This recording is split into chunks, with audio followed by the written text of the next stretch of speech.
Good morning, Cowboys Nation, and welcome to another episode of the Writer's Block podcast. I am your host, David Howman, joined as always by my co-host, Brandon Clements.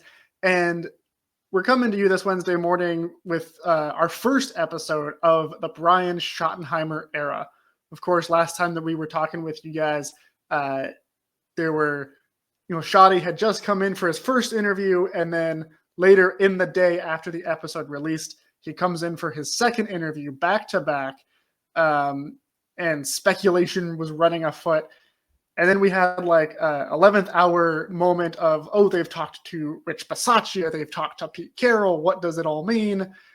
And then Friday evening at, I think it was like almost 6 p.m. Central Time, is when they put out the official announcement that they have named Brian Schottenheimer their head coach. So like the most Friday news dump of all Friday news dumps for Brian Schottenheimer being elevated to head coach, one of four coaches that they interviewed. And then we had all weekend to speculate about what a Brian Schottenheimer Cowboys era will look like. Monday morning, we got our introductory press conference with Schotty. And now we already have some staff announcements. He's been started filling out his coaching staff and made some hires. And we're going to be talking about all of that and more with the Cowboys coming up on this episode. But Brandon, how are you doing? What are your initial reactions? What was your reaction Friday night when it officially became real that, yes, they are promoting the offensive coordinator that hasn't called plays for the Cowboys?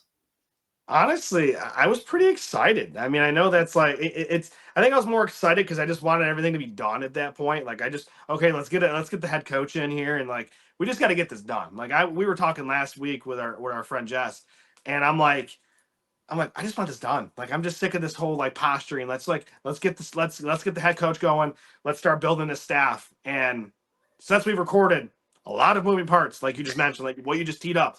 So I was excited just for the fact that we have a head coach, and obviously like there's mixed emotions there because it's not like a Pete Carroll. Cowboys Nation was like, what do we what like they're freaking out about, like they're going with a guy who wasn't really calling plays and this and that, and it's like, and I'm like, to me, it's not always about the things that you see in the front.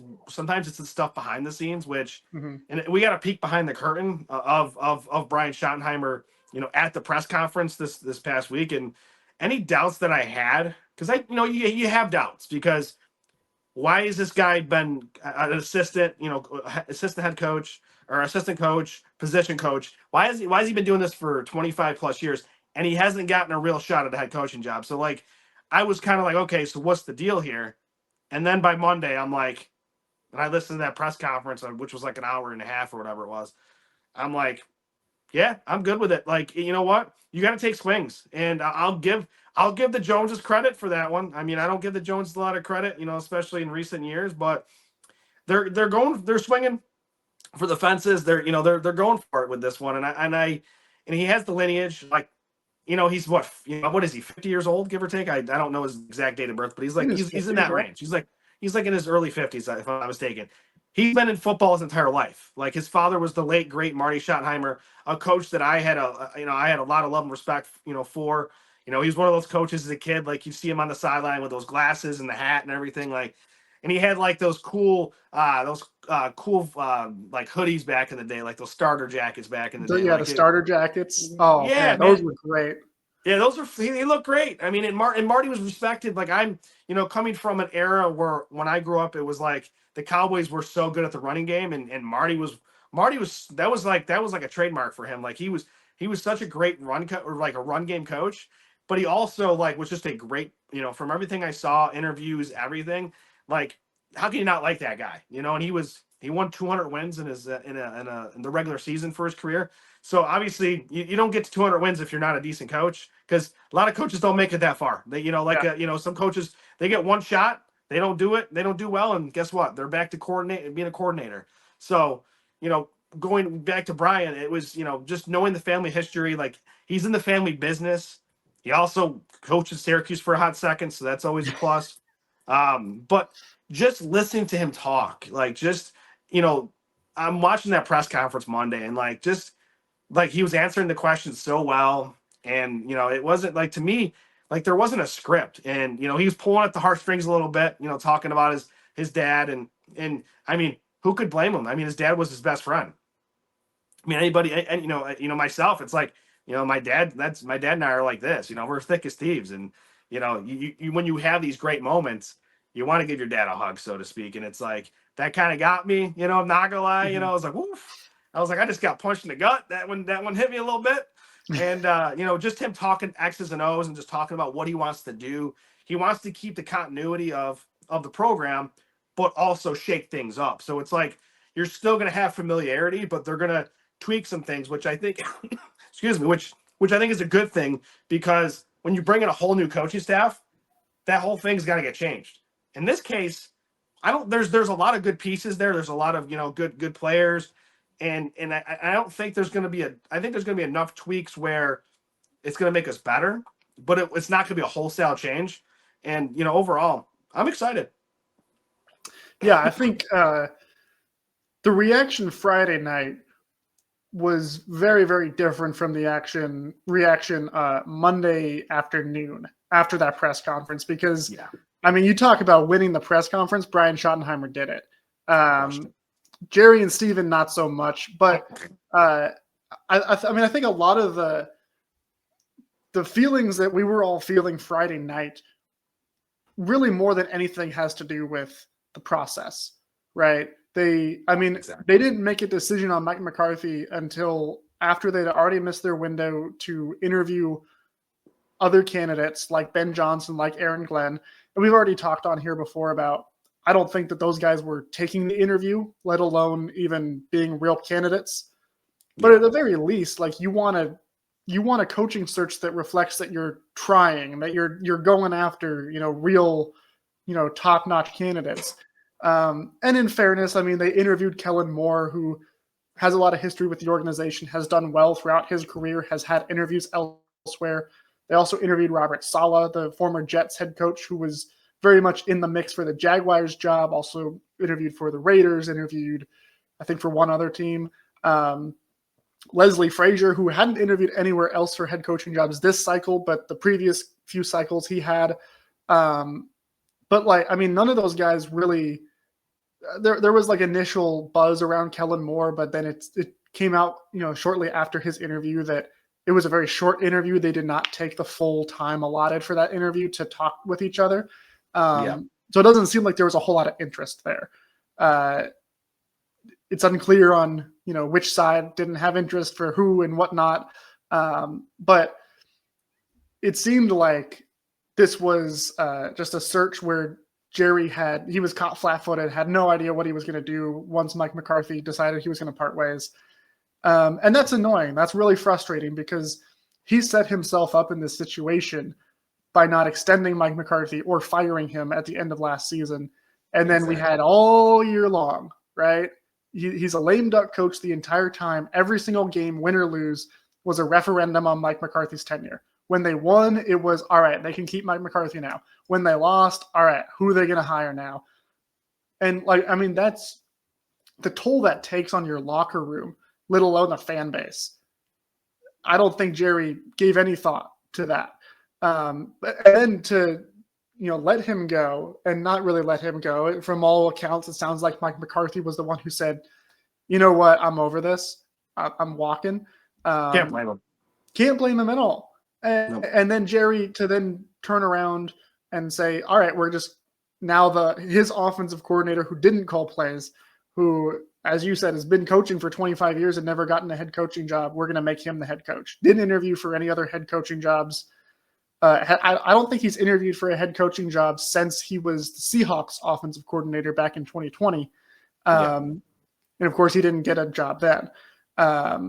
So I understand why people were upset with it. But again, then you sit down and you look at Brian Schottenheimer, you look at his record, the fact that he, like you said, he lives and breathes football. He's been around it his entire life. Not only has he been around it his entire life, he's been around winning football. You mentioned Marty Schottenheimer, 200 career wins, one of just 7 coaches out there with 200 regular season wins to their name as a coach. The only coach out there with 200 wins and no Super Bowl, by the way, which of course that's the main black mark on Marty Schottenheimer's tenure is he won so many games and he was so good for such a long time, but he couldn't win a Super Bowl. Yeah. I don't think that really means that you're not still a great coach. Everybody who knew him said he was a great coach. It's just, I think it shows how hard it is to win a Super Bowl. Well, which is probably relevant information for Cowboys fans. I mean, think of it like this. Dan Marino was one of the greatest quarterbacks of all time. Never won a Super Bowl. I mean, it's I know it's player coach, but the point is you're great at your job and you don't win the ultimate prize, at your job. Doesn't make you any less of a talent. So I mean, Marty Schottenheimer, to your point, he was one of the great coaches. For me, like me growing up, like I grew up in the '90s and in the 2000s, and just watching his teams like Chiefs, Chargers. I mean, like it was like he just ran a great organization. Like they were very competitive teams. You don't win as many games as he did by being a lousy coach, because lousy coaches don't last in the league. That's just as simple as that. Right. And let me just say this too, like. You mentioned like that's the one thing that's like that didn't check, the box didn't get checked for Marty. Let's all hope and pray that we get something with Brian, because the Schottenheimer family is one of those families, and one of those football families. And I would love that moment where not only does Brian win that the Lombardi trophy, but he gets to hand it to his mom like that. Yeah, that would just thinking about that, you get a kind of like a little bit of that gut punch, and it's like not only that because of the family and everything, but like for us as Cowboys fans, like, I was a very young kid the last time, the Cowboys won a Super Bowl. And I know there's a lot of people out there that cover the team that they haven't seen anything. You know what I mean? They weren't even born yet. Like it's been that long. And you know what? Like I'm gonna give Brian Schottenheimer the leash, because you know what? To me, he's a football guy, and so what? He hasn't, been a head coach before. So what? And here's the thing. And I always turn it back to my beloved Syracuse Orange. I know it was only one season this year, but Fran Brown was never a head coach anywhere, and he put Syracuse football back on the map. I get it. It's college versus pros, but the point is, it doesn't matter where you get these coaches. If you're a football guy and you know how to get the best out of your players, the sky's the limit. Well, Syracuse probably spent more in NIL money than Stephen Jones will ever spend in free agency money. So that right there nixes out the comparison there. Nice. But no, I mean, to your point though, yeah, like, I mean, you gotta be a head coach at some point. You gotta get your start somewhere, right? Yeah. So for me, it never really moved me saying, oh, he's never been a head coach before. And then when we got to that introductory press conference on Monday, like you said, talking about his family in the beginning, I mean, I was tearing up. I was looking around. I'm like, who's cutting onions over here? Like, he starts talking about, first he talks about like his wife and how much she's supported him through all of this, and his kids, and he's getting choked up, and I'm starting to feel a lump in my throat. And then he starts talking about his mom, and it shows her in the crowd, and knowing the history with Marty, and how he passed away a few years ago, and all the details around that hit a little bit. And then he says, he starts talking about his dad, and he's saying, when I think it was Jerry who told the story about when they decided that Brian was going to be the head coach, he called up his mom right there and said, like, I'm going to get a chance to do the one thing that dad never did, win a Super Bowl.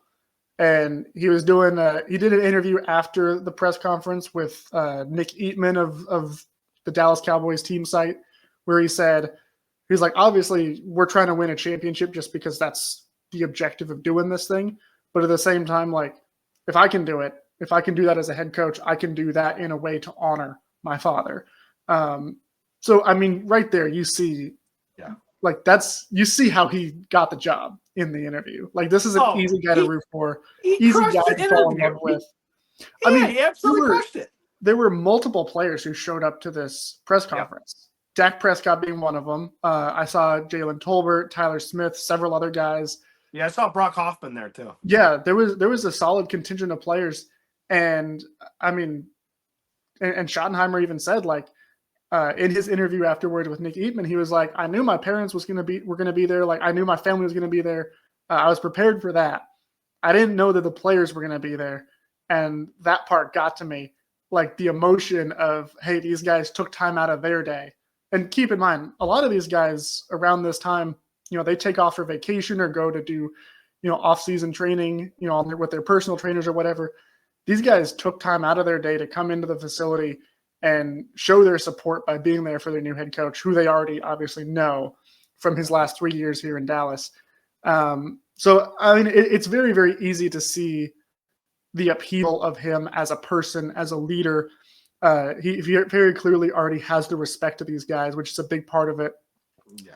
And one thing that like bothered me in the discourse talking about Brian Schottenheimer was I saw a lot of people saying like, oh, this is just a nepotism hire. And let's be very clear.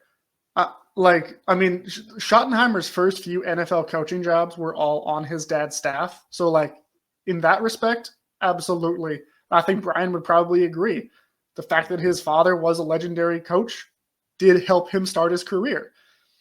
But at the same time, if this was a nepotism hire, Brian Schottenheimer would have been a head coach 15 years ago.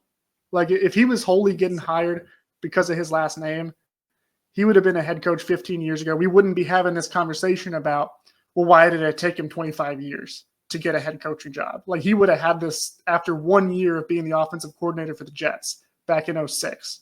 Yeah. To me, that holds no water with me saying that it's a nepotism hire because, I mean, again, he's certainly, gotten his foot into some doors because of what his name is, but he's also earned everything that he's gotten up to this point. Like he has put in the work. He has worked tirelessly.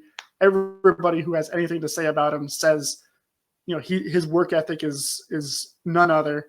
And so I'm excited to see what his tenure is going to look like. And they also revealed that he's going to be calling offensive plays, which of course he hasn't called plays since the 2020 season. He did that for 3 years under Pete Carroll with the Seahawks. And he talked about Pete Carroll a few times in the press conference too, talking about the influence that Pete Carroll had on him and how much he grew and developed from his time working with Pete Carroll. Are you excited to see him calling the plays on offense? Are you worried about that since he hasn't? I mean, you can say it's only 2020, but also you think about how much has changed since 2020. I mean, the 2020 season, we didn't know who Ben Johnson was. Like we didn't know. I don't even think my timing might be off here, but I don't even think Caleb Williams was like a star at OU yet by that point. Like so much of what we're talking about now in the NFL at large, it was, I mean, that was CeeDee Lamb's rookie year.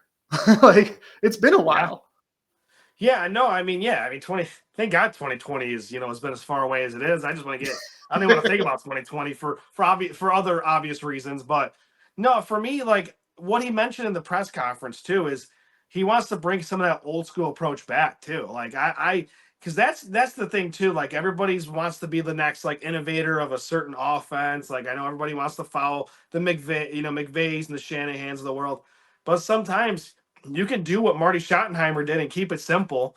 And I'm not saying he's not going to be complex and do motions and things like that. Obviously that's going to be the case because he mentioned it, but he's going to have a little bit of old school approach. So regardless of if it's been 2020 to 2025, which is 5 years, that doesn't bother me because old school football still works. And for me personally, I know he's a very proponent, just like his late father was. The running game is going to be a big thing. And I think that's going to feed off of, and he even said it, like, they're going to have, the plan is to run the ball well and then play action, off the run. Mm-hmm. Like you want to establish the running game and then do some play action, let Dak go to work and start picking apart defenses from a passing perspective. And to that point kind of gets me juiced up for the draft because I want a running back. And I think Schottenheimer's going to get himself a running back in this coming draft. I don't know if it's going to be at pick 12 because there are a few, there's a particular name that everybody, really wants out there. Ashton Genty. I mean, great player. I know you like Cam Scatterbo. I know that's your guy. LaQuinn Allen, lesser known name, to the national public, but hell of a running back. But the point is, I think Shotty's going to get himself a running back. I wouldn't be surprised, honestly. I would say day 2, early day 3, for the draft. I know we're a ways away from that. But that's the excitement for me because we didn't get to see a full complement of quality work from the running game until it was too late because we were stuck with like a Zeke situation, Mhm. which obviously the whole thing with Zeke, it didn't work out. He's not the same player, and they took forever to let Rico just be Rico. So Mhm. it was one of those things where I'm like, excuse me, this cough is still getting me from the flu a few weeks ago. So sorry for the cough, guys. But no, like Rico, like I don't see Rico coming back. So I feel like this running back room is going to be revamped, which I'm excited for because I think Schottenheimer's he's going to bring this extra oomph to the running game that we haven't seen in a while. I feel like we're going to run the ball more than we did in previous years. I just had this weird feeling we're going to have more of a run based focus. So I'm excited to see how he implements that, but also getting us some players. Now the issue I have though is Jerry and Steven going to let him have any input, or are we going to be taking like a Johnny Manziel instead of Zach Martin kind of a thing? Like, I hope that doesn't happen. Like, I don't want anything bad on draft night. Like, I hope he has enough input where he can say, that's the type of running back I want in my offense. Right. Well, and it's interesting because on Tuesday there was at the Senior Bowl, Will McClay spoke for the first time since all this happened, since the season ended, really, and he even mentioned how he was actually part of the head coaching interview process, and that he was very fired up to work with Brian Schottenheimer, and that his focus is on getting guys through the draft that fit what Schottenheimer wants to do. So, I mean, obviously, Will McClay he doesn't have the final say, but he's generally, I mean, you mentioned, Johnny Manziel and Zach Martin. I mean, he was one of the driving factors in picking Martin over Johnny Manziel. So he's had a lot of sway in draft decisions, and it sounds like he's, very much interested in taking input from Shoddy. And to your point, too, about Shoddy talking about play action, I pulled up these stats for an article I did at Blogging the Boys, where the time that the 3 years where he was the Seahawks offensive coordinator. Now, granted, his run pass ratios in Seattle during that time varied very drastically. His first year, they were like super run heavy. I think they were the most run heavy team in the entire NFL. I think you're right. And then the next year, it was like pretty close to a 50-50 split between run and pass. And then 2020, that was when the whole let Russ cook thing happened, and Shoddy kind of leaned into it, and they became a lot more pass happy. But consistently, all 3 years, each of those 3 years, they were top 10 in play action rate, meaning like they used play action a lot, and they used it consistently, whether they were running the ball a lot, whether they were passing the ball a lot. So that's a big part of his offense. He also, to your point, talking about he's going to be old school in some of his approaches, but he is going to incorporate that fun stuff. He said this exact quote: "I'm a big believer in cut splits. I'm a big believer in shifts and motions to distort things. Yep. We're going to do a great job of marrying our runs and our passes and make those look the same. I'm proud to say that 2 different times in my career as a coordinator, we led the league in rushing, and they go hand in hand. The running game and the play action game go hand in hand." So, I mean, that sounds a lot like kind of the MO of Sean McVay, of Kyle Shanahan. Like, neither of those guys are necessarily run heavy, run first kind of guys, but they have always had a strong run game. And to the point where when Matthew Stafford, when Brock Purdy turns around and they start reaching the ball out towards that running back, those linebackers suck down towards the line of scrimmage. So then when he pulls it and he does the play action, he's got tons of free space, in that second level. The receivers just fly in there and they get wide open catches, and then they're set up for yards after the catch. And so it sounds like that's very similar to the MO that Brian Schottenheimer is going to come in with, which if he actually does that, because Kellen Moore said he wanted to do stuff like that and it didn't quite work out. Mike McCarthy said he wanted to do stuff like that and it didn't quite work out.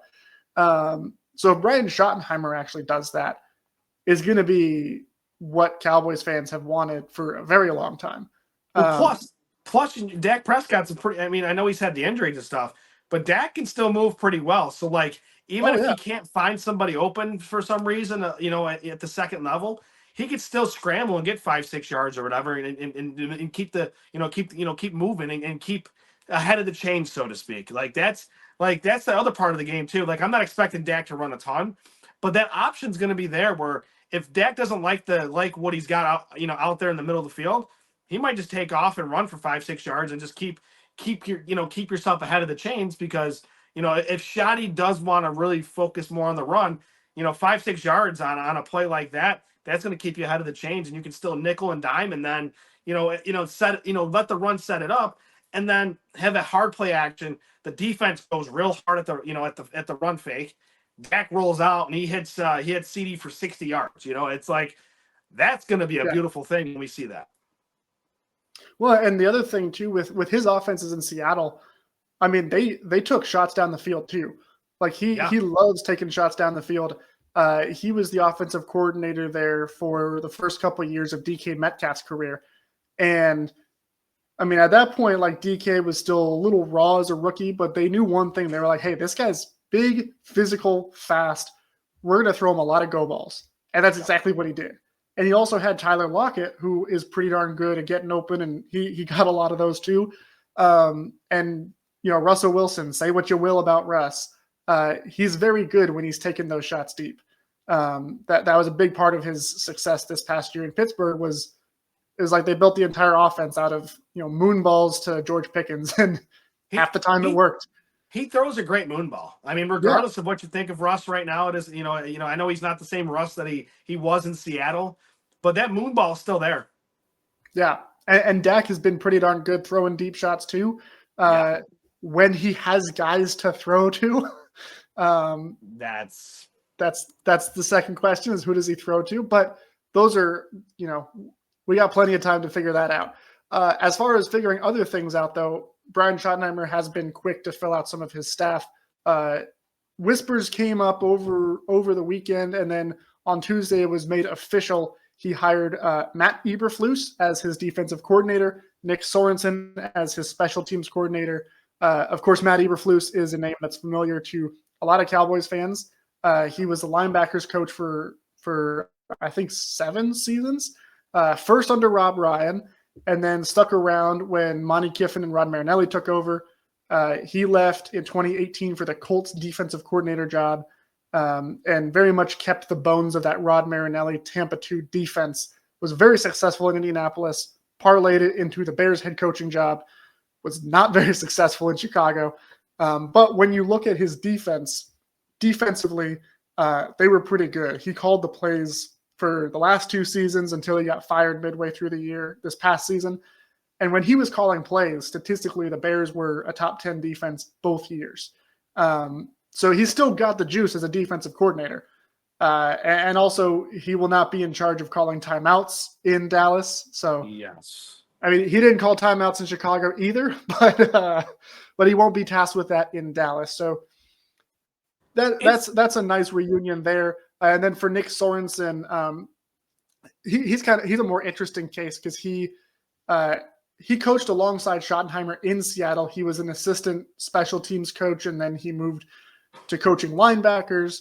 And then at one point he was on the Jacksonville Jaguars staff coaching special teams when Brian Schottenheimer was there under that one horrible year with Urban Meyer as head coach.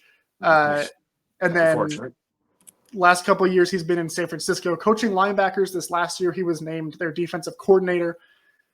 Defense did not work out well. And they ended up firing him after this year. There was buzz that they wanted to keep Sorensen on as their special teams coordinator. That obviously did not happen. Now he's in Dallas as their special teams coordinator. Initial reactions from you, Brandon, on Sorensen, and obviously Eberflus is the bigger name and one that Cowboys fans are very familiar with. Yeah, I'll start with Sorensen. I'll start with the latter there. I mean, Nick was a player for many years. I mean, he played from the early 2000s up to like 2010 or somewhere in there.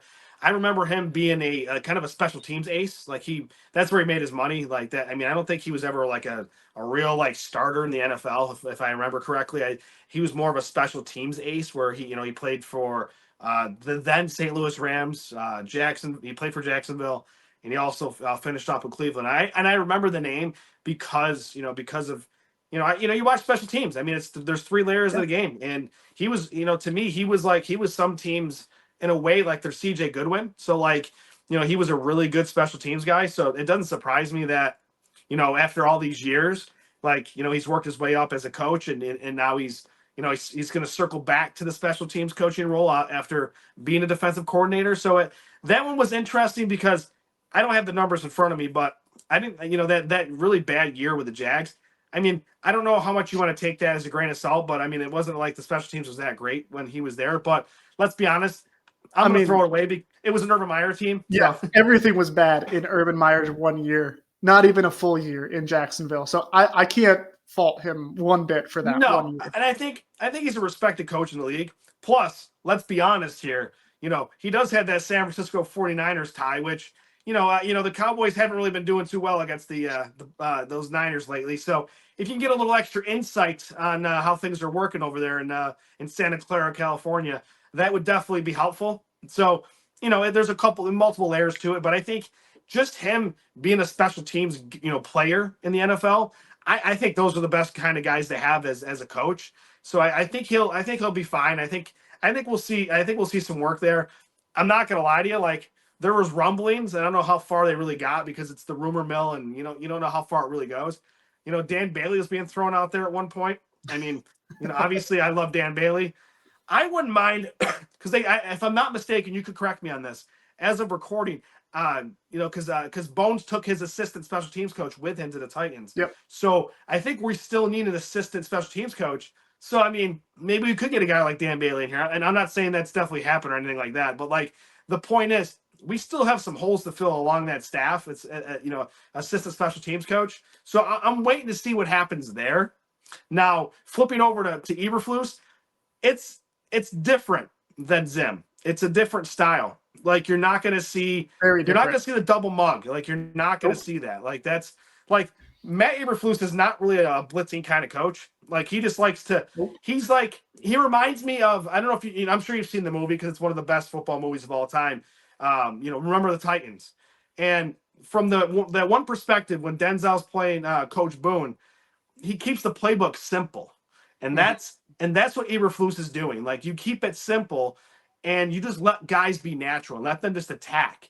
And I know he has this acronym. I can't think of it off the top of my head. I know you probably know it because I know you know it. I'm sure you do. But I know he's a very. I got it ready to go. Of course you do. I'm not surprised that you do. But Matt Eberflus, to me, it's different. It's a bend but don't break kind of defense. It's you're not gonna and the thing I've noticed about him, which leads me to like Jordan Lewis, for example. Man, when you love seeing him go on a slot corner blitz, I think that would be very interesting. Yep. So Cowboys fans are gonna have to get used to the style difference because it's to me it's watching him coach, it reminds me of, and I'm not trying to compare it to those great Buccaneers defenses of yesteryear, but it's got a lot of that cover 2 style to it. It's got the cover 4, like it's got those type of principles that we've seen from Monty Kiffin and I can't. Oh my God, I'm drawing a blank right now. Who was our previous defensive coordinator that he worked Rod under? Marinelli. Marinelli, thank you. I don't know why I was drawing a blank there. Shout out to Rod Marinelli. Rod Marinelli's the guy. But Eberflus to me, like, just he's evolved too. Like I know he had a bad stint as the coach of the Bears, but he also is not stuck in that cover 2 dead set. Like he mixes it up. He kind of there's been some subtle changes in the way he coaches. So he won't be afraid to change things up because I know he's more of a conservative coach, but I wouldn't be surprised if we see more blitzing than we're used to because of a guy like Micah Parsons. And I also would say Jordan Lewis. You would love to have him back at slot, but I'm also wondering what are we going to do at that 3 technique because I'm curious about that. And then also he likes to run nickel. I love the nickel defense. That's something I personally like. All you need is 2 linebackers. You got your Mike and your Will. I'm good.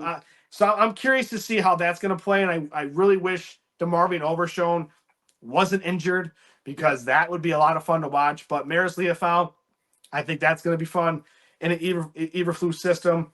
Hopefully Eberflus sticks around. I mean, let's be honest. He might have a really good year next year and be gone again. Yeah. But My hope is he's here for a little bit. He gets to work with the guy like DeMarvin Overshone, and we can have a really good defense for years to come. I think this is a good hire. I think it's also good too to have former head coaches on a staff as as coordinators, because let's be honest, Schottenheimer has been a head coach, so he can actually pick the brains of these former head coaches like a Matt Eberflus. And we don't know who the offensive coordinator is going to be, which I know we'll get into that in a little bit, but there's some names out there that have been head coaches. So I wouldn't mind seeing him have an offensive coordinator that was a previous head coach, because I think having some extra head coaching experience with what Shotty brings to the table, I really think would make for a damn good coaching staff. Yeah. Well, and to your point too, he can ask Matt Eberflus, like, hey, what would you do as head coach? And then do the exact opposite. Yeah. Just don't ask him about timeouts, because we don't go about timeout. But no, to your point though, I mean, Eberflus, he knows defense, and there are lots of guys. The NFL's littered with guys who are great coordinators, not necessarily cut out to be a head coach. I'm not saying that Matt Eberflus cannot be successful in a second stint as a head coach, but he very clearly is a far better defensive coordinator than he is a head coach. And you really hit the nail on the head with his scheme too. This is a bend but don't break philosophy. He keeps things simple. His priority, because Mike Zimmer is a guy who he's going to confuse the opposing quarterback. He's gonna get in that double mug front. He's gonna show blitzes from the outside, blitzes from the inside. He's gonna show single high, and he's gonna rotate to middle of the field open look. He's gonna blitz the guys that you didn't think were blitzing, and he's gonna drop the guys back in covers that you thought were blitzing. And it is a complex scheme, and we saw that this year. First few games they were terrible. Injuries didn't help there, but then towards the end of the season, guys started getting it. And the defense was, it was elite over the last month or so. But that's the difference is Mike Zimmer is a complex scheme that when it works and everybody's on the same page, it's unreal. Matt Eberflus, on the other hand, he doesn't blitz a lot. He doesn't even do simulated pressures. He's not going to bring those guys mugging up into the A gaps. He's not even going to disguise his coverages all that much. I mean, he does a little bit here and there, but not to the degree that Zimmer did. Yeah. You know what you're going to get, but it allows his defensive players to not do any thinking. All they have to do is just react. And he's had a lot of success with that. And he's had, some great players that kind of came out of nowhere. In Indy, his safeties were Julian Blackman and Kerry Willis out of Michigan State, neither of whom were high draft picks, neither of whom were on anyone's radar.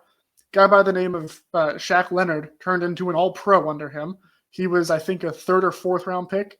And by the way, he has a very similar body type to Tremaine Edmonds, who was a star linebacker for the Bears under Eberflus, who also has a very similar body type to one Maris Liufau. So I think there's a very natural fit for Liufau in this defense. I also think DeMarvion Overshone, when he's healthy, is a very natural fit because of the coverage requirements of that Mike linebacker in this defense. It's just a matter of when Overshone is healthy. And like you mentioned, the three technique, that is the single most important position on this defense for Matt Eberflus. We remember Rod Marinelli always talked about, we got to have a great three tech. They never really had a great three tech when Rod Marinelli was running the defense in Dallas. They briefly had David Irving, but he had his own issues that kept him off the field quite often. And to me, I'm looking at this, and the main takeaway I had for the Matt Eberflus hire was Osa Odighizuwa's got to stay. Because his contract is up. He's a pending free agent. And he's been productive in Dallas under two different schemes. And I think this might be the best fit that he's had. I mean, he worked really well in Dan Quinn's defense. He worked really well in Mike Zimmer's defense. He is the ideal, if Matt Eberflus sat down and, if you had a sketch artist and he was sketching out the description of the ideal three tech, it would be Osa Odighizuwa.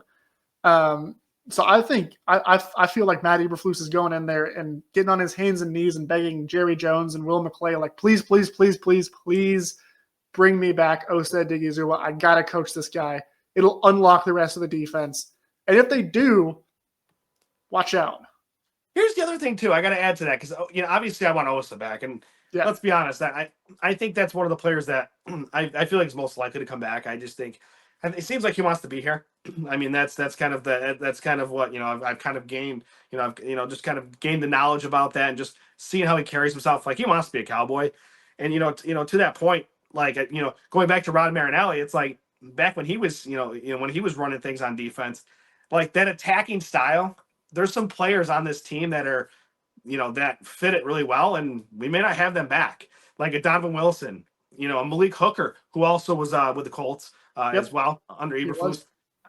So I mean, there was they crossed paths. I mean, maybe Malik Hooker's, is, because there's been a lot of talk of the safety position because of how much money that safety room is right now between Donovan Wilson and Malik Hooker. But maybe Malik Hooker, for example, comes back because of the Eberflus, situation. I mean, that's possible. We'll have to wait and see how that works. But I'm also curious to see if they're gonna go after another defensive tackle in the draft, maybe in the first or second round. I can't think of the kid's name off the top of my head because I'm just thinking about it. But there's a kid from Ole Miss that's a really good interior defensive lineman. Walter I think Nolan. he's going. Nolan, thank you. Yes, Nolan. I watched a lot of his games this year because I was watching Jackson Dart, and I like Jackson Dart as a quarterback prospect. So I was watching some Ole Miss games, watching a lot of SEC football, and Nolan just kind of stood out to me. I think he's going like late first, early second is kind of what I'm seeing these days, but at least what I've been hearing. And I think he'd be a kind of guy that you wouldn't mind having in there as well.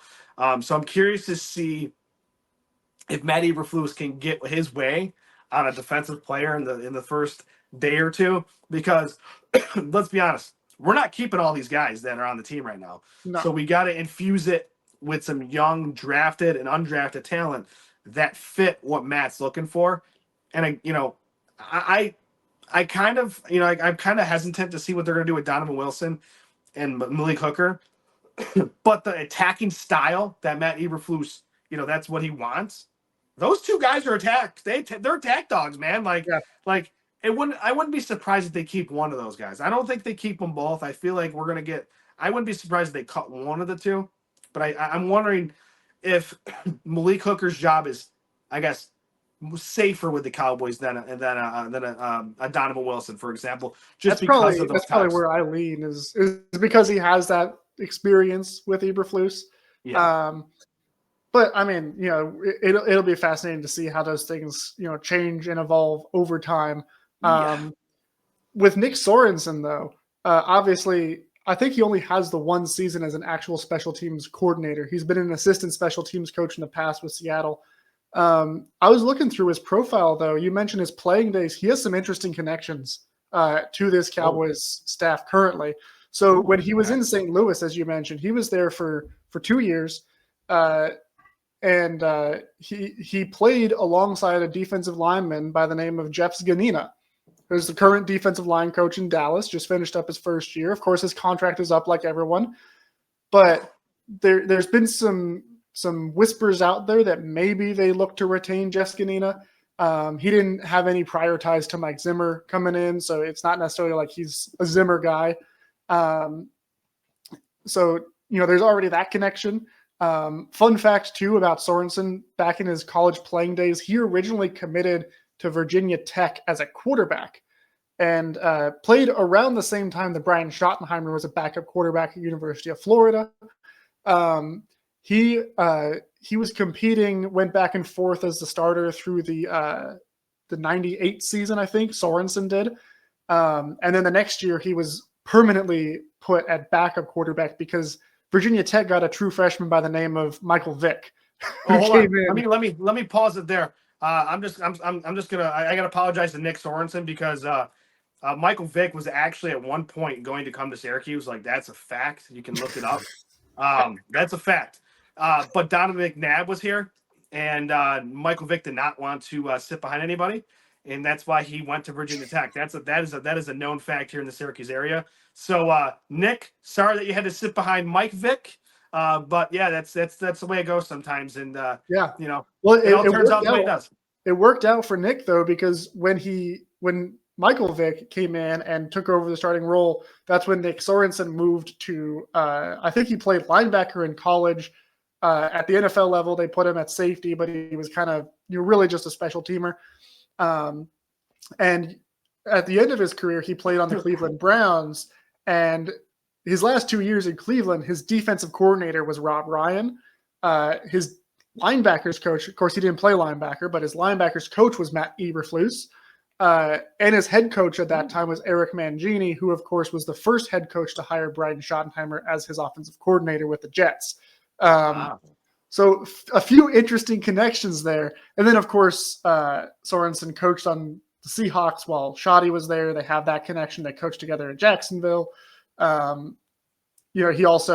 He was in Seattle at the same time that John Fossil was in the division coaching with the Rams for a very long time.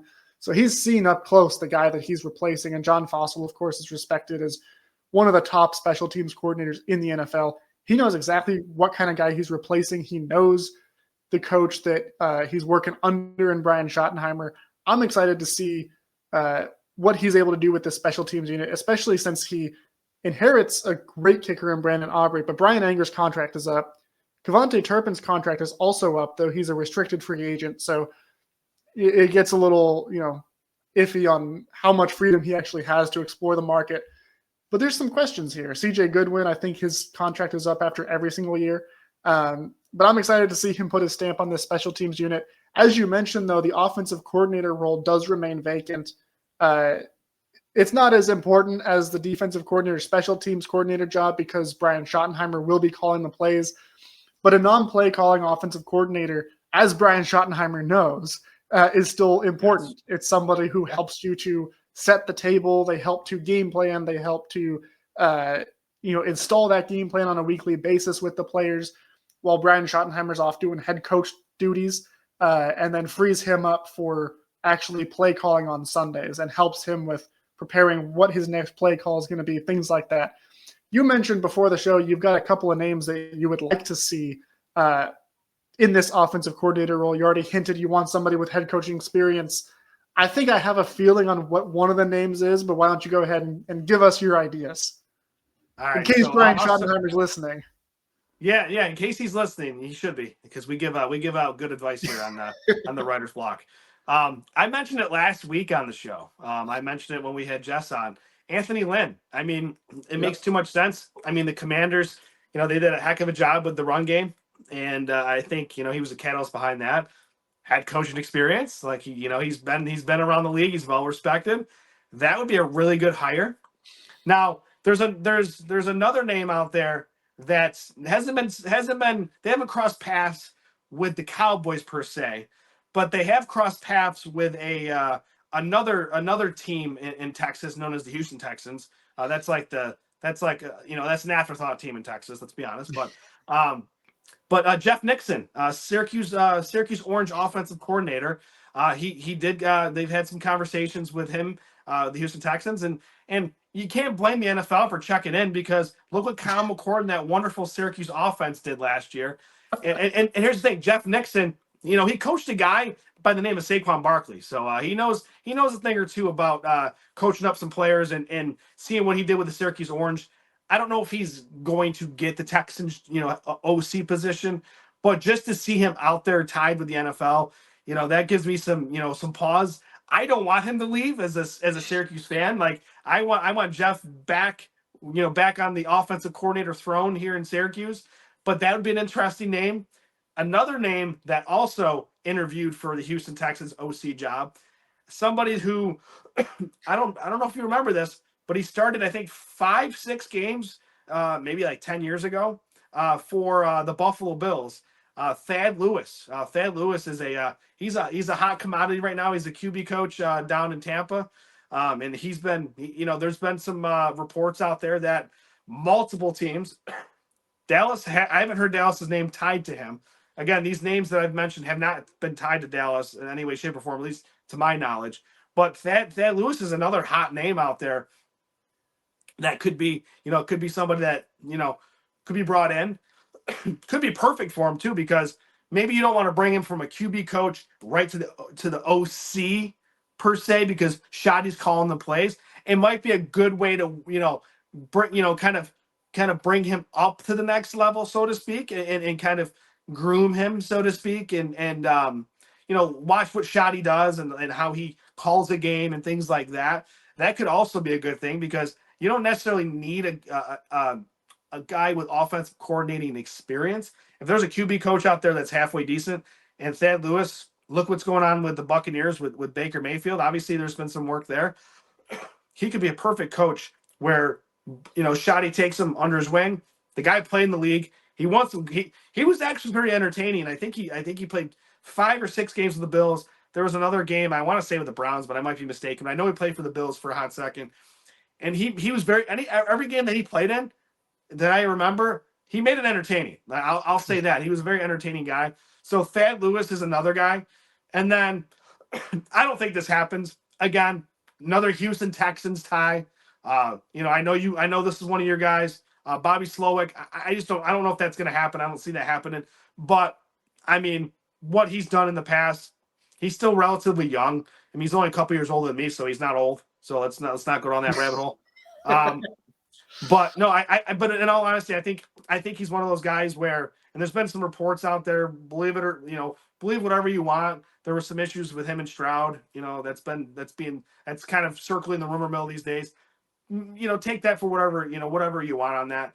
Bobby Slowick's going to get another job elsewhere. He's still well thought of. So maybe the kick the tires on him. Maybe they don't. But those are some of the names that that interest me. And I'll be honest with you, I honestly forgot Brian Greasy left broadcasting to go coach. So Brian Greasy from San Fran. I mean, why not? I mean, Brian Greasy's got his father Bob Greasy was a hell of a player back in the day as well. So the Greasy name is also another football family. That's another thing. So that could be interesting. Where you bring in some more football. We just had Mike McCarthy and Mike Zimmer. You can't then go to Brian and Brian. So I think we got to rule that one out right there. Hey, Brian. But, I mean, Brian is. Point, though, I mean, the name. Hey, hold on. The name Brian's not bad. It's not as it's close to Brandon, so it's like a cousin of Brandon. Yeah, but it's close. It's okay. It's not the real deal. Now, of those names, is there anyone that you like there, or is there some other names that you'd like to see? I'm intrigued about Bobby Slowick for a few reasons. One, if he comes in as offensive coordinator, obviously he's not calling plays. I'm excited about that just because he does come from that Shanahan tree. And so it sounds like Schottenheimer wants to bring some of that in. So getting a guy who actually has been in that system would be helpful. I think, a year ago, he was like the next big head coaching candidate name. I was never really that impressed with his play calling. It's obviously still the same Shanahan offense. I thought that he was not doing CJ Stroud a whole lot of favors. And then this year we saw a sharp regression for CJ Stroud, and they ended up making the move to part ways with him. So I think I'd really like to see him in a non-play calling offensive coordinator role to be able to provide that 49ers kind of structure and be a guy to bounce ideas off of. And also, like Brian Schottenheimer, he's the son of a coach too. His dad, Bob Slowick, is a longtime DBs coach in the NFL, so they probably have some similarities, some similar upbringing as far as that goes. For the record, I think he probably goes back to San Francisco in some way or another and waits until he gets an offensive coordinator job somewhere else. Jeff Nixon, I wouldn't hate it. He has some experience, not a whole lot at calling plays, but again, you're not bringing him in to call plays. So it's interesting. Let me stop you there though. Let me stop you there because on the local beat here in Syracuse, his daughter just transferred into Syracuse from another school. So I don't know. I feel like it would take a lot, and I'm just saying I'm kind of also being hopeful too that he doesn't leave. But if your kid is transferring to the school that you're working at, I don't know necessarily. Yeah, I think I don't think especially not to go all the way down to Dallas. Yeah, that's the thing. And his son has one more year. Will Nixon, one of our running backs. Jeff's son Will, he's going to be here for another year as well. So to me, I think I think Jeff's just kind of keeping himself sharp on the interview circuit. So Right. I don't buy that he's leaving because he's still out in the recruiting trail for Syracuse, but he would be a great get for Dallas, and he also has ties to Baylor, which is another school that I follow as well. Mm-hmm. So like I'm a big fan of Jeff Nixon. I think that's a guy that could be an offensive coordinator again in the league someday. But selfishly, I want him in Syracuse for as long as possible. Yeah. But that's just that. But we were talking about it off air. That's just one of the names. I really like Thad Lewis. I think Thad Lewis could. I don't know if he's ready yet because I know he's still newer to the coaching realm, but that could be a guy you could groom. Like I think he could be another when Byron Leftwich was like the next big thing. Like he could be something maybe along those lines, so to speak. Yeah. And that's not a bad thing. Honestly, Byron it could Leftwich be is good. it could be Byron Leftwich too. He's looking to get back into it. You might go that route. Probably not. I really like Anthony Lynn as a potential guy as well. He also has experience with Brian Schottenheimer. They coached alongside each other with the Jets. Like we talked about last week, he's also from Texas. So I think in a lot of ways it would make sense now that the Commanders are out of the playoffs. They can interview him. We'll see if it actually happens. Who do you want? Who do you want though? Who's the number one guy? I mean, I really don't care at this point for the offensive coordinator because it's I mean, they're not calling plays. They're not like in charge of the offense. So it's still important, but it's not gonna make or break the offense in my view. That said, of the names that we've heard that have been kind of associated with it, it was reported that they requested to interview current Falcons tight ends coach Kevin Koger. I know Kevin Koger has been he prior to this year, he was the tight ends coach with the Chargers. There's been a lot of buzz about him as a rising star. I think he would be really good. There's been a lot of buzz around Cardinals offensive line coach Clayton Adams, who actually I have a bone to pick with because this guy, so he was originally, he was the assistant offensive line coach for the Colts under Frank Reich. Yeah. And he gets hired to be the offensive line coach at Arizona State in the Herm Edwards era. I knew that was going to go there. We introduced him. He did like a media availability thing, did out the whole press release and everything. 2 weeks later, the Colts offensive line coach gets hired away somewhere else, and then they hire him back to be offensive line coach, or no, tight ends coach. It was as tight ends coach. So he was at ASU for 2 weeks, and then he was like, "All right, no, I'm going back to the NFL." And then he recently, I forget which team it was, but he took another job somewhere else and then left for another NFL gig. And now he's coaching the Cardinals in Arizona. So he still ended up in Arizona at some point. But in all seriousness, Clayton Adams, the work he's done with that Cardinals offensive line is really impressive. The Cardinals offense this past year was really good. You look at the numbers, you look at the efficiency that they had, especially in their run game. That offense played well enough for the Cardinals to be in the playoffs. Their defense was just atrocious. So I wouldn't hate that, especially for what he brings in terms of creativity with the run game.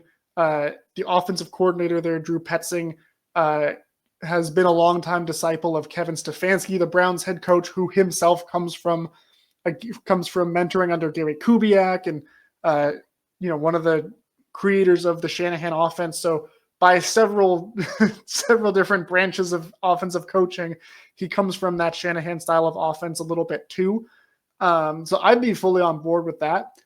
If I were the guy, if I were Brian Schottenheimer and I'm lining up interviews, one guy that I want to talk to though is going to be Lunda Wells, the current tight ends coach in Dallas. Yes. Who also his contract is expiring. I believe Calvin Watkins reported on Tuesday that they're hopeful to retain him in some capacity. I've also heard buzz about they might move him to coach offensive line. Dan Quinn tried to get him as his offensive line coach in Washington last year, and the Cowboys blocked the interview request. They really like him. Lunda Wells has done some really good work with the tight ends. They've been a big part of the run game the last few years anyway. I think he's a rising star as well. So I would be curious to see, what he feels he can contribute to the offense if he were to be in a coordinator role. But But again, I mean, this is really going to be about finding somebody that Brian Schottenheimer can lean on. So if he wants to leverage his relationships, and it's really going to be about who he trusts, who he feels comfortable with. So pretty much anybody he hires, I'm going to be okay with. Yeah. I can't think unless he brings in Urban Meyer because he does have a connection technically to Urban Meyer. That's probably the only guy that I would actually object to. But I don't think that's going to happen. That's not happening. That's not. Yeah. Urban's got a cushy broadcasting job. I don't think he's coming back to coaching. Yeah. Speaking of Ohio State coaches and the Texans job, though, the other name that has been associated with the Texans offensive coordinator role is Chip Kelly, current Ohio State offensive coordinator. And I don't know if, all the buzz seems to suggest that he's their top candidate, which is very interesting. Would be curious to see how that works out. Cowboys fans fondly remember his time as the Eagles head coach and GM back in the day. Kind of wish he was still running that team with how much success they've had. And turning our attention real quick to around the NFL, of course, the Dallas Cowboys were the last team or the second to last team to fill a head coach opening, with the Jaguars stealing Liam Cohen away from the Buccaneers in under the cover of night, and lots of crazy. treachery. Then elsewhere, the Raiders announced Pete Carroll is their head coach at soon to be 74 years old. That'll be really interesting to see. Aaron Glenn was officially introduced as the Jets head coach. So there's only one job left now, and it's the Saints job. And by all reports, the final two candidates for that job are Mike McCarthy and Kellen Moore. With the Eagles now on a bye before the Super Bowl, they were able to conduct an in-person interview with Kellen Moore, I believe on Tuesday is when that took place. And then Mike McCarthy's coming in later this week for an interview with New Orleans. And, as a Cowboys fan, like looking at this and seeing once again Mike McCarthy and Kellen Moore competing against one another, it feels funny. It feels like, I don't know if the Cowboys are going to do anything under Brian Schottenheimer this year, but I'm sitting back right now with a big bag of popcorn and watching, curious to see who's going to win in round 2 between Mike McCarthy and Kellen Moore. It sounds like McCarthy might be the favorite. He has a long-standing relationship with the GM. He has history, has coached in New Orleans before. But I just think it's hilarious that this last job has come down to these two guys duking it out for the one last head coaching job of the cycle. Yeah, to me it is interesting, and I don't think Kellen Moore gets this job. I think he misses out again on another head coaching cycle, so to speak. I think the Saints are going to go with Mike McCarthy. I feel like that was the obvious choice, from the beginning. I feel like I just think, his history, just being a hell of a coach. Obviously, things worked out the way they did with the Cowboys recently. Jerry Jones and the Jones family still spoke very highly of him at the press conference. So, he's still well regarded. It just things didn't work out. And let's be honest, Mike McCarthy probably just wanted to change the scenery and he had to get away from the Joneses, I think, because, I don't know if it takes a certain person to be a head coach for the Dallas Cowboys and the Jones family. So, I think the Saints are going to go with McCarthy. I'd be very surprised if they didn't. I think Kellen Moore, he's probably going to miss out on this cycle, but I think he comes back around as a head coach as long as things don't drastically change in Philly, between now and this time next year. I think he can be a head coach. It's true. No, they do. They do have a history of it, and I think Kellen Moore eventually will get a head coaching job. It's just it's not a matter of like if, it's more when, I feel like, with Kellen. But I think the Saints really need a guy who's been a proven commodity. I feel like, I feel like Mike McCarthy is a great fit. If I was a Saints fan, I'd be happy about it because, let's be honest, we were talking a few weeks ago. We wanted to keep Mike McCarthy here in Dallas. So if the Saints can get a guy that's that talented and he's fresh, he's moving from Dallas to New Orleans. I mean, it's not a bad move. I mean, I think there's some pieces there. I think McCarthy and Kamara and Olave, just the names, some of the names there. I think it could be. I think that appeals to McCarthy a little bit. Yeah, I think there's a lot of potential offensive fireworks there, especially with Chris Olave, Rashid Shaheed. Yeah. Yep. Definitely some potential there. It's funny though, like if Kellen Moore does miss out on a job this cycle, because so much of this conversation around Brian Schottenheimer was, well, if this guy is so good, why? How come he's been an offensive coordinator only all these years? How come nobody hired him? Why don't we just go with Kellen Moore? Well, I mean, from the moment that he became the offensive coordinator in 2019, he's been interviewing for head coaching jobs. And so now you're going on, I think, 6 cycles now where he's interviewed and not gotten a job. And it's like, now he's like becoming the next Brian Schottenheimer. He's also a coach's son, even though his dad was a high school coach, not an NFL coach. But like, this is a guy who grew up always knowing he's going to be a coach. And now he's just been a career offensive coordinator. Venturing into Brian Schottenheimer territory. I don't know if it's going to get that far. I feel like no, it won't. Like it won't go 25 years, but no, I wouldn't be surprised. And like I said, I think by as long as things don't regress like drastically with Jalen Hurts and that offense for Philly next year, I think he gets a job next year. I don't think he's going to get this New Orleans Saints job. I feel like the Saints are going to go with the proven known commodity, which is Mike McCarthy. That's just what I mean, if I was in the Saints' shoes, I would take Mike McCarthy in a heartbeat right now. Yeah. I think, a lot of people are dogging the Saints as a job profile because their salary cap is miserable right now, but they do have pieces like you talked about. And that division is kind of sort of open. I mean, the Buccaneers have won it 3 straight years, but they haven't like resoundingly won it 3 straight years. The Falcons are transitioning to Michael Penix. Yeah. Panthers showed some capability with Bryce Young, but like they're still probably a year away. I mean, it's very possible that Mike McCarthy in New Orleans next year ends up with a better record than the Cowboys next year. Don't put that out there. Let's not do that. I'm just saying if the Saints, if he takes the Saints job and he ends up taking them to even a conference championship game before the Cowboys do, as much as I'm rooting for Brian Schottenheimer, that would be hilarious for Jerry Jones.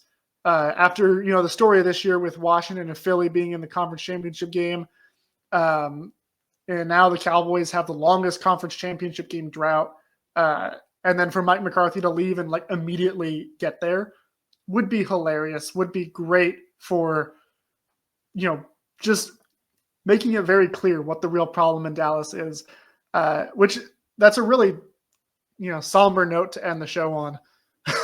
But very somber, dude. But that's what it is. I mean, we're all rooting for Brian Schottenheimer. We're ready to begin the Schotty era. His first 2 hires, I think, are pretty good. Welcome back, Matt Eberflus. And we're going to see how the rest of his staff fills out. We've also got the Senior Bowl this week, so we're really getting into the thick of draft season. And if I could say one thing really quick to Schottenheimer, I know he's listening. Draft somebody from Syracuse. That's all I can say. I mean, you got what, 2 options?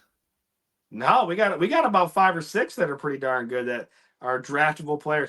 Hey, and here's the thing, real quick: Kyle McCord getting first round buzz from different reports out there. I'm not saying I'm not trying to say Dallas needs to get him at 12. I'm not saying that, but there are a few options out there, like Jackson Meeks, who's I believe it's his uncle is the Darius Smith who plays in the NFL. So there's some athletic family ties there. Great receiver. He's been putting on a show in the practices. Put on a show for the Syracuse Orange this year. He hasn't gotten the buzz that he should be getting. So maybe he's a sleeper day 3 receiver that we could take.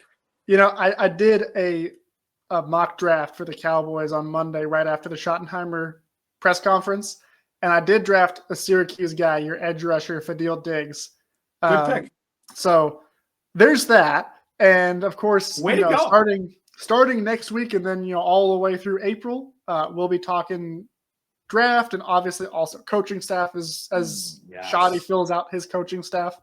So be sure to tune in next week for us breaking all of that down every week here at the Writer's Block, as we always do. For Brandon Clements, I'm David Howman signing off. Remember always, how about them Cowboys?